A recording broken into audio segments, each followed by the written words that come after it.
날이란다라고 이야기를 했더니 우리 둘째 아이가 저에게 하는 얘기가 아빠, 자기는 어렸을 때 새해 복 많이 받으세요 라는 이야기를 이렇게 알아들었대요. 세뱃돈 많이 주세요 라고 하는 얘기로 그렇게 알아들었다고 합니다. 그래서 한바탕 웃은 일이 있었습니다. 제가 잘 아는 어느 집사님 가정에 방문을 하고요. 그 방문을 해서 화장실을 가끔 쓰게 됩니다. 그러면 그 벽 정면에 이러한 성경 구절이 써여 있습니다. 그리스도의 평강이 너의 마음을 주장하게 하라. 골로새서 3장 15절에 나오는 말씀의 한 구절입니다. 저는 그 집사님과 함께 지내는 동안에 많은 대화를 나누고 또 많은 이야기를 들었습니다.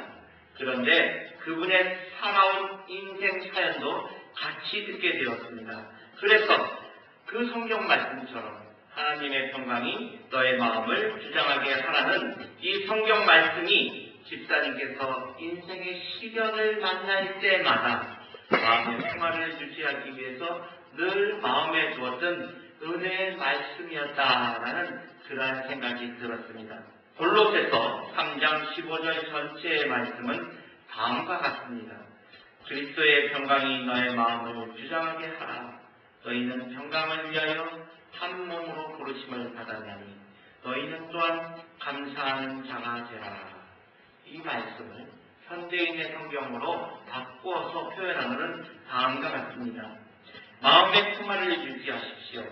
하나님의 평화가 당신의 마음을 다스리도록 당신의 마음을 잘 통제하십시오. 또한 우리의 마음을 두려움으로 몰아가는 환경과 세상으로 인하여 마음의 평화가 깨지지 않도록 감사하는 마음을 갖도록 힘써야 합니다. 우리는 평화의 왕이신 예수 그리스도를 통하여 평화를 위하여 한 몸으로 부르심을 받은 하나님의 자녀이기 때문입니다. 좀 더 이해하기가 쉽지 않습니까? 골로새서 3장 15절에는 마음의 평화를 잘 유지하라는 명령의 말씀 또는 권면의 말씀으로 주어져 있지만 요한복음 14장 27절에 보면요, 예수님께서는 이러한 마음의 평화에 대한 약속을 우리에게 주었습니다. 평화를 너희에게 끼치노니 곧 나의 평화를 너희에게 주노라. 내가 너희에게 주는 것은 세상이 주는 것 같지 아니하리라. 너희는 마음에 근심하지도 말고 두려워하지도 말라. 다시 말해서 세상이 줄 수 없는 마음의 평화를 예수 그리스도인 내가 너희에게 줄 테니 너희는 마음의 근심조차도 하지 말고 두려워하지도 말라라는 그러한 말씀을 우리에게 주신 것입니다. 오늘 본문 말씀 빌립보서 4장 4절부터 7절은 이러한 하나님의 평화를 우리가 어떻게 받아 누릴 수 있는지에 대해서 잘 말씀해주고 있습니다. 주 안에서 항상 기뻐하라. 내가 다시 말하노니 기뻐하라. 너희 관용을 모든 사람에게 알게 하라. 주께서 가까우시느니라. 항상 기뻐하는 것 같습니다. 그런데 어디서 기뻐해야 하냐면요, 주 안에서 기뻐하라고 말씀을 하십니다. 우리가 우리의 마음대로 또는 우리의 생활 속에서 주님을 배제하고 기뻐하는 것은 언제 다시 기쁨이 슬픔으로 변할지 모르는 것이기 때문에 주 안에서 기뻐하라고 우리에게 말씀을 하시는 것입니다. 지금 우리는 이 순간에도 우리가 사는 이곳이 지진으로 갑자기 흔들려서 모든 건물이 무너질 수도 있습니다. 또 이제 얼마 후에는 작은 소행성이 지구를 지나가게 됩니다. 그런데 매우 가깝게 지나가게 돼요. 그래서 그 지구에 잡아다니는 중력이 조금 크면은 그 소행성이 지구를 향해서 돌진을 해서 큰 폭발이 일어나게 되는 것입니다. 그러면 지구의 약 3분의 1가량이 아주 초토화가 되는 핵폭탄이 몇십 개가 터지는 것 같은 그러한 결과가 나타날 것이라고 그렇게 이야기를 합니다. 그렇기 때문에 우리는 언제 어느 순간에 어떻게 될지를 우리는 모르는 것입니다. 그렇기 때문에 우리의 평강의 순간은 영원한 것이 아닌 것입니다. 주 안에서 주님께서 주시던 기쁨 안에서 누리는 기쁨만이 진정한 기쁨인 것을 우리는 알아야 할 것입니다. 주께서 어린 양으로 이곳에 오셔서 이 땅에 오셔서 인간의 몸을 입으시고 우리의 죄를 속죄하여 주시고 속죄함이 된 것은 우리에게 평안함을 얻게 하려고 하시기 위함인 것이었습니다. 빌립보서 4장 6절에 보면은요, 아무것도 염려하지 말고 다만 모든 일에 기도와 간구로 너희 구할 것을 감사함으로 하나님께 아뢰라라고 말씀을 하고 있습니다. 아무것도 염려하지 말라는 것은 우리가 염려를 하고 있다는 것을 전제로 하나님께서는 우리에게 주신 말씀인 것입니다. 사실 세상을 살면서 걱정을 안 하고 살아가는 사람이 얼마나 있겠습니까? 때로는 밤잠을 설칠 만큼 심각한 걱정을 할 때가 있고, 더 많은 경우에는 잠시 머리를 스쳐 지나가는 그러한 걱정들이 우리의 인생에 있어서 끊임없이 계속되고 있는 것입니다. 그런데 미국의 어느 대학에서 심리학과 학생들이 조사를 했습니다. 그 조사한 것 중에서 사람들의 걱정에 대해서 조사를 했는데요. 40%는 실제로 일어나지 않을 일에 대한 걱정을 한다고 합니다. 그리고 그 사람들이 걱정하는 것 중에서 30%는 이미 과거에 지나가 버린 일에 대한 걱정을 했다고 합니다. 그리고 이것저것 따져보니까 진짜 걱정할 것은 8%밖에 안 되는데 정말로 나에게 있어서 걱정할 거리는 3%도 안 된다라고 그렇게 이야기하는 것입니다. 그런데 그 걱정마저도 심각하게 걱정할 것은 아니었다라는 그러한 연구 조사 결과를 발표를 하였습니다. 그럼에도 불구하고 우리는 이러한 걱정으로 인해서 우리는 쉽게 마음의 기쁨과 평화를 잊어버리고 살 때가 얼마나 많이 있는지 모릅니다. 그리고 이러한 걱정과 염려를 계속 마음에 품고 살아가면 결국에는 마음이 병들게 되고요. 결국에는 우울증이 걸리게 되고요. 결국에는 자신의 목숨까지 끊을 수밖에 없는 지경에 이르게 되는 경우도 많이 있는 것입니다. 그래서 베드로전서 5장 7절에서 베드로 사도는 이렇게 말씀하고 있습니다. 너의 염려를 다 주께 맡기라. 이는 그가 너희를 돌보심이라. 너희 염려를 다 주께 맡기라. 이는 그가 너희를 돌보심이라. 한글 성경에는 맡기다라는 단어를 사용하고 있지만은 원문에서는 에필리소, 즉 던지다라는 강한 의미의 단어를 사용을 하고 있습니다. 영어 성경에서도 cast all your anxiety on him, 즉 당신의 모든 걱정거리를 주님께 던져버리라 라고 말씀을 하고 있습니다. 왜? 주님께서 저희들을 돌보시기 때문이다 라고 베드로 사도는 말씀을 하고 있습니다. 이 주님의 말씀대로 우리의 걱정거리를, 성도님들의 걱정거리를 주님께 담대히 던지시기를 바랍니다. 그리고 과감하게 던져버리시고 잊어버리시기를 바랍니다. 며칠 전 저는 고등학교 동창생들이 만들어 놓은 홈페이지에 방문을 한 적이 있었습니다.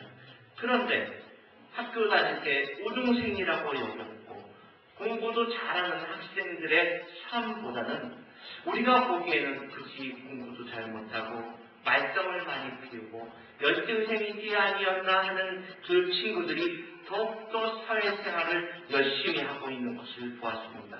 그런데 그 면면들을 가만히 들여다보니까요. 아니 저 친구는 주님을 믿지 않을 것 같은 친구였는데 주님을 영접하고 교회에 나가서 자기의 삶을 변화시켰다는 그러한 것이 확실하게 보이는 친구들이 너무나 많이 있던 것을 저는 보았습니다. 그래서 저는 이렇게 생각을 했습니다. 자녀들에게 너는 공부 안 하면 무엇을 할 것이니? 라고 이야기하기보다는 내가 좋아하는 것을 주님의 영광을 돌리기 위해서 하면서 주 안에서 내가 기쁨을 누리면서 좋아하는 일을 해라 라고 해야 되겠다라는 그러한 생각으로 저의 마음을 바꾸자라고 저는 생각을 했습니다. 하나님께서 하시니까 인생이 바뀌는 것이었습니다.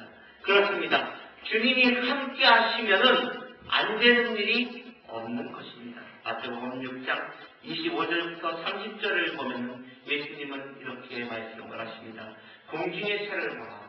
심지도 않고 거두지도 않고 창고에 모아들이지도 않는 너희 하늘 아버지께서 기르시다니 너희는 이것들보다 귀하지 아니하냐. 너희 중에 누가 염려함으로 그 키를 한 자라도 더할 수 있겠느냐. 또 너희가 어찌 의고무리 하여 염려하느냐. 들의 백합화가 어떻게 자라는가 생각하여 보라. 수고도 아니하고 길감도 아니하느니라. 그러나 내가 너희에게 말하노니 솔로몬의 모든 영광으로도 입은 것이 이 꽃 하나만 갖지 못하였느냐. 오늘 있다가 내일 아궁이에 던져지는 들풀도 하나님이 이렇게 입히시거든 하물며 너희일까 보냐. 믿음이 적은 자들아. 홈리스 순교를 나가보면요, 그들에게 나타나는 공통된 특징이 있습니다. 먹을 것을 적극적 준비를 해놔요. 그리고 거기에 온 사람들보다도 굉장히 많은 풍부한 먹을거리를 준비를 해놓습니다. 그런데 충분히 먹을 것을 줌에도 불구하고 그들은 그 직줄에 서서 그것을 받아 먹고 그것을 먹고 배가 부르는데도 다시 뒤로 돌아가서 다시 줄에 씁니다. 그러고 나서는 자기 또 순서를 받아서 또 그것을 받아서 또 먹게 되는 것입니다. 굶을 것에 대비해서 있을 때 먹어야 되기 때문에 그것을 배가 터지도록 채우는 것을 볼 수가 있습니다. 또 어떤 물품, 옷을 나눠주는 경우에도 충분히 그들이 보는 곳에다가 쌓아놓습니다. 그런데도 그것을 혹시나 못 받아갈까봐 서로 새치기를 하려고 하고요. 앞장서서 그 앞에 와서 그것을 받으려고 하고요. 조금이라도 그 앞에 사람이 머뭇머뭇거리면 입에서 욕이 튀어나오는 것을 볼 수가 있습니다. 모세가 이스라엘 백성들을 데리고 광야 40년 길을 시작을 할 때 이스라엘 백성들이 먹을 것이 없다고 아우성을 쳤습니다. 그들은 먹을 것이 없다고 모세에게 와서 이렇게 이야기를 합니다. 우리를 죽일 데가 없어서 이 광야에서 배고파서 굶어 죽게 하려느냐, 목말라 죽게 하려느냐. 그런데 하나님께서는 모세를 통하여서 내가 너희에게 일용할 양식을 매일매일 줄 것이다. 그래서 하나님께서는 만나를 내려주셨습니다. 그리고는 말씀을 하셨습니다. 각 가정마다 각 사람 수대로 그 만나를 먹을 만큼만 거두어 드려라. 그렇게 이야기를 했는데 사람들은 그것을 믿지가 않고 먹기보다도 더 많은 양을 거둬들여서 먹다가 남으니까는 보관해 두니까는 그 다음날에는 그것이 먹지 못할 썩을 것으로 변해서 다 내놔버려서 냉난하는 그러한 골치 아픈 그러한 먹거리가 되었던 것을 알 수가 있습니다. 그런데요, 안식일이 되어서 그 전날 이렇게 이야기를 합니다. 내일은 안식일이니까 오늘 떨어지는 그 만나를, 하나님께서 주시는 그 만나를 이틀치를 다 거두어 놓아라. 그럴 때 지난번에 거둬보니까 다 썩어서 없어지는데 뭐하러 이틀치를 거둬? 그리고서는 그날 먹을 것만 거둬드렸습니다. 그런데 그 다음날 만나가 내리지 않는 것이었어요. 안식일날 먹을 게 없기 때문에 쫄쫄쫄쫄 굶는 모습을 우리는 성경에서 보았다는 것입니다. 자신들의 경험에 비추어서 하나님께서 주시는 그 말씀을 나의 경험에다가 끼워 맞췄기 때문에 그러한 어리석은 행동을 하였던 것입니다. 우리들의 모습이 바로 이러한 모습이 아닐까요? 사실 우리는 인생을 살아가면서 보면 마치 갈릴리 호수에서 일어나는 풍랑과 같이 예상치 못한 어려움들이, 시련들이 우리에게 다가올 때가 종종 있습니다. 성경에 나온 갈릴리 호수는 워낙 넓어서 바다라고까지 표현을 합니다. 그런데 그 갈릴리 호수는 요르단 계곡 깊숙한 골짜기에 위치해 있기 때문에 그 높은 산들에서 불어오는 바람에 의해서 찬 위에 찬 공기가 급속히 내려오면서 그 주위의 날씨를 아주 변화무쌍하게 만든다고 합니다. 그래서 그렇기 때문에 돌풍이 일어나서 그 바다에서, 아니 갈릴리 호수에서 물고기 잡이를 하는 배들이 많이 침몰한다고 했습니다. 마가복음 4장 38절부터 39절을 보면 예수님과 제자들이 배를 타고 호수를 건너가기 위해서 배를 타고 건너가고 있었습니다. 그럴 때 예수님께서는 보물에서 베개를 메고 주무시더니 제자들이 깨어며 이르시되 선생이여 우리가 죽게 된 것을 돌보지 아니하시렵니까? 하니까 예수님께서 깨어 일어나서 바람과 파도를 꾸짖으셔서 잠잠하라 고요하라 하니까 그 바람과 파도가 잠잠히 고요해 했다는 것을 우리는 알 수가 있었습니다. 제자들은 그 바람과 풍랑 속에서 그 거친 파도 속에서 죽을까봐 두려워했지만 예수님은 그 바람과 풍랑을 잠잠케 하셨습니다. 무엇으로? 말씀으로 그렇게 하셨습니다. 이 세상 천지 만물을 창조하신 창조주 여호와 하나님의 아들, 또 창조주인 예수님이시기 때문에 그러한 것들이 가능한 것입니다. 그렇기 때문에 우리는 우리의 힘으로 감당하지 못하고 그것을 할 수 없는 일을 만났을 때 우리의 힘으로 하는 것이 아니라 예수 그리스도의 이름으로 그것을 해결을 해야 하는 것입니다. 우리는 정을각의 자리에서 일어나서 하나님 앞으로 나와서 하나님께서 우리에게 주시는 담대한 용기를 가지고 우리가 예수님께서 그 풍랑을 잠잠케 하셨던 것처럼 우리의 인생 속에서 만나는 거친 풍랑을 우리는 주님 앞에서 믿음으로 잠잠케 하시기를 축원합니다. 그런데 오늘 빌립보서 4장 6절은 우리가 기도할 때 감사함으로 하나님께 아뢰라고 말씀을 하고 있습니다. 우리가 정말 힘들고 어려운 상황 가운데 처해 있을 때 어떻게 감사하면서 기도가 나올 수 있나요? 그게 과연 가능할 수 있습니까? 저도 기도해봐도 그게 가능하다고 생각은 되지가 않았었습니다. 그런데 그것은 가능합니다. 하나님이 나의 문제를 알고 하나님이 나의 문제를 해결할 능력을 가지고 계시고 하나님이 어떠한 상황 속에서도 우리를 돌보고 계시는 분이라는 사실을 알게 되면 감사하는 마음으로 기도를 할 수 있게 되는 것입니다. 다시 말해서 우리가 하나님의 선하신 목적과 하나님의 주권을 알고 그 하나님께서 우리의 삶 속에 일어나는 모든 해결을 통해서 우리에게 있어서 하나님의 뜻이 무엇인가를 알게 하고 그 결과 하나님은 우리를 하나님의 거룩한 자녀로 만들어 가고자 하는 것이기 때문입니다. 우리는 그러한 사실을 깨달을 때 우리의 마음속에서 우리가 진정으로 하나님 앞에 나와서 기도를 할 수가 있게 되는 것이고 그리고 어떠한 상황 속에서도 감사를 할 수가 있게 되는 것입니다.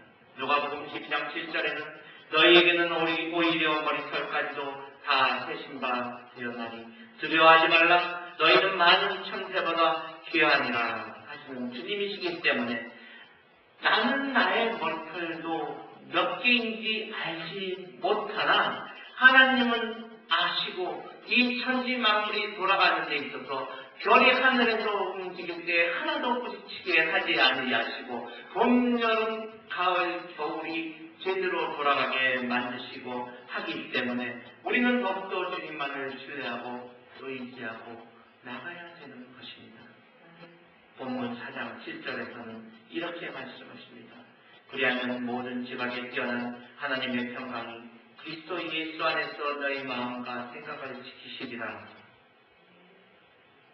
하나님께 마음을 가지고 기도할 때 하나님의 평강이 우리의 마음과 생각을 지키신다고 말씀을 하고 있습니다.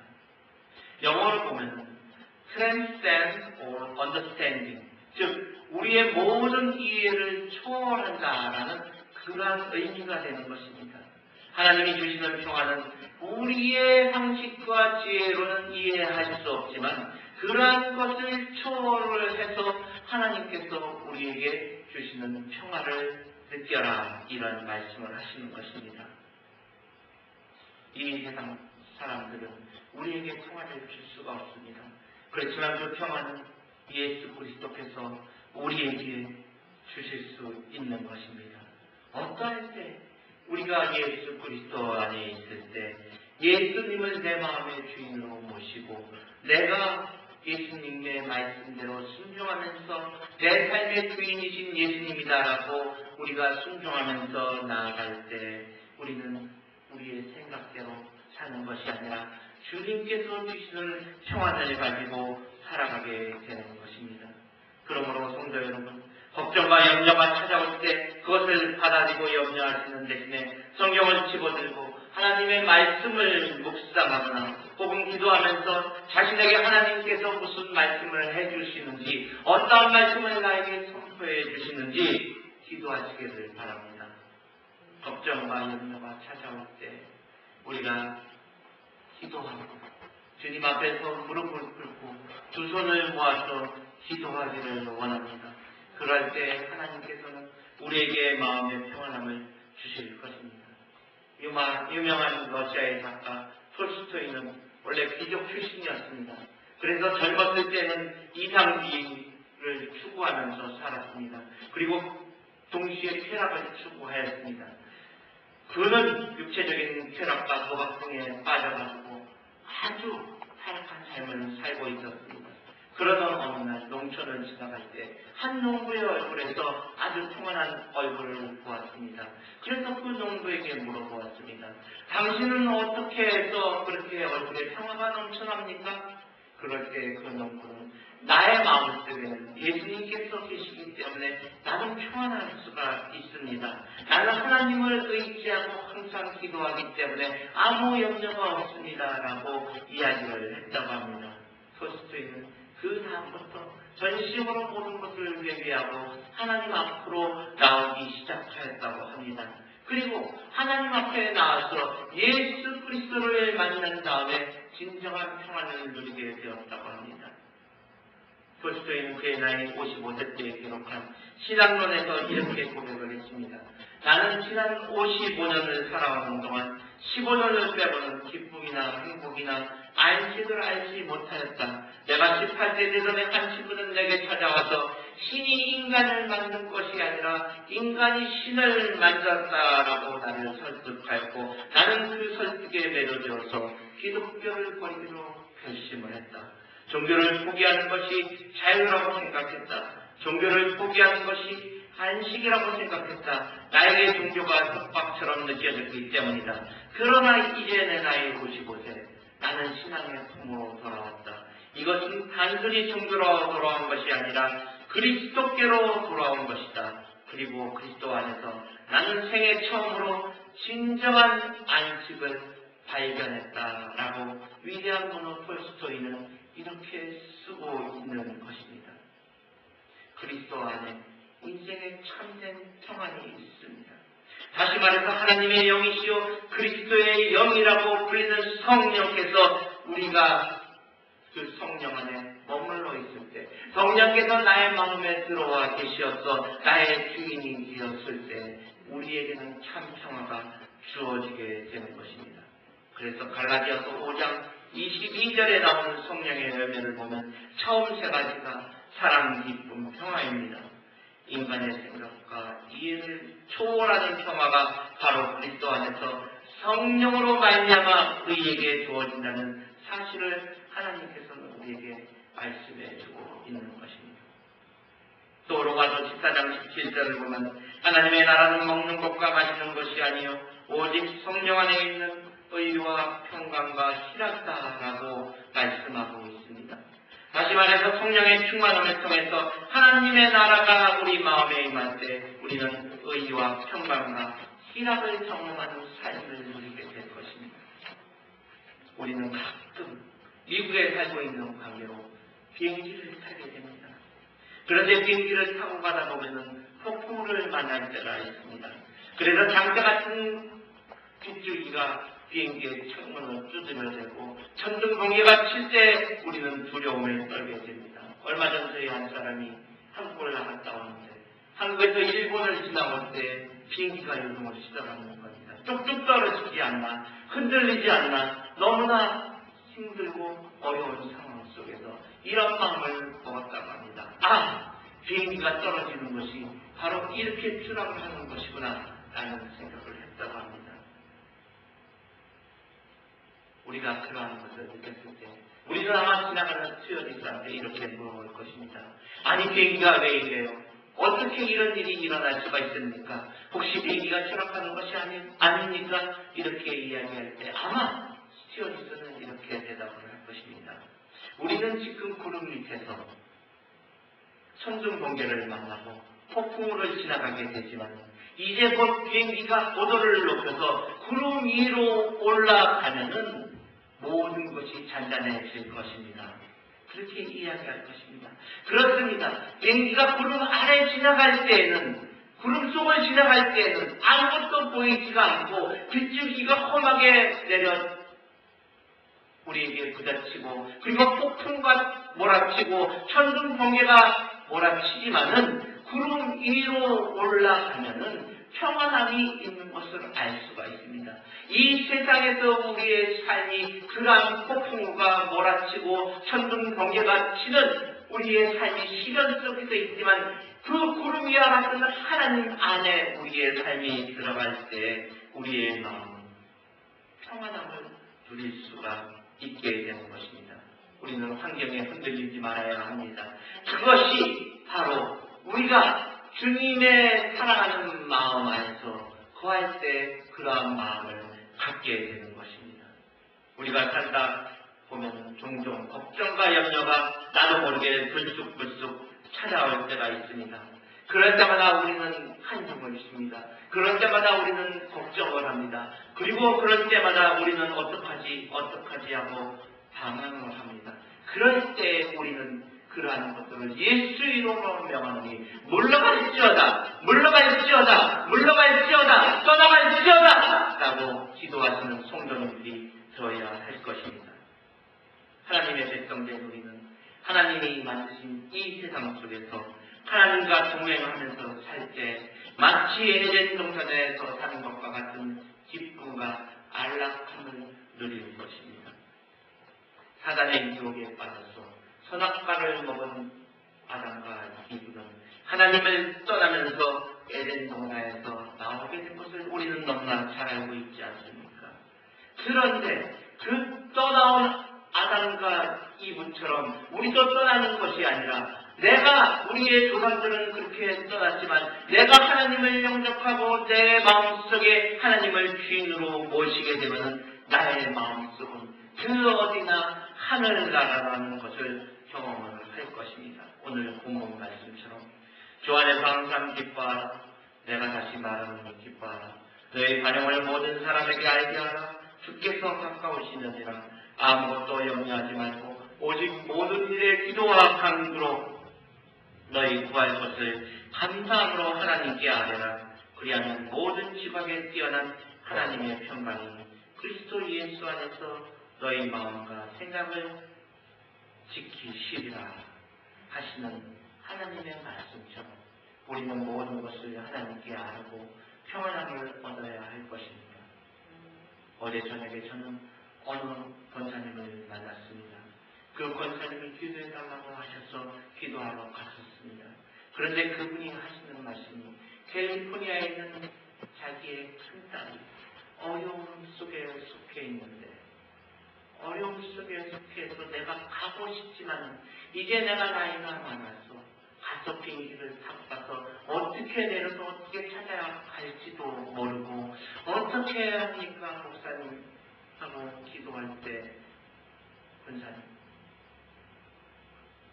오늘 이 설교 말씀을 준비한 것을 그 권사님에게 알려드리면서 아무것도 걱정하지 마십시오.